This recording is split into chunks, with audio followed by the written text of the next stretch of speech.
දරුවන්ගෙන් බලාපොරොත්තු වෙනවා ලොකු දේවල්.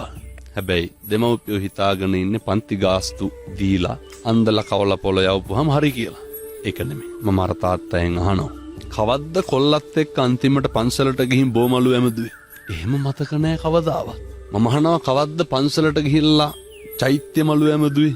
දැන් මේක අහනකොට අපේ තාත්තලා හදවතට තට්ටුවක් දාලා බලන්න ඕන මම කවද්ද මගේ දරුවොත් එක්ක මම මේවා කරේ. ඒවා ටිකක් අර ආගමිකයි. ලෙන්ගතු කාරණයක් බලමු. කවද්ද අන්තිමේට කොල්ලට බත් කටක් කැව්වේ? මතක නෑ. මම ඇහුවා කවද්ද අන්තිමේට කොල්ලව තුරුල් කරගත්තේ? දෙමව්පියෝ වුණාම දරුවෝ වැළඳ ගන්න ඕන. මගේ දුවේ මගේ පුතේ කියලා ළමයි වැළඳ ගන්න ඕනේ. මම අහනවා කවද්ද කොල්ලගේ ඔළුව අත ගෑවේ?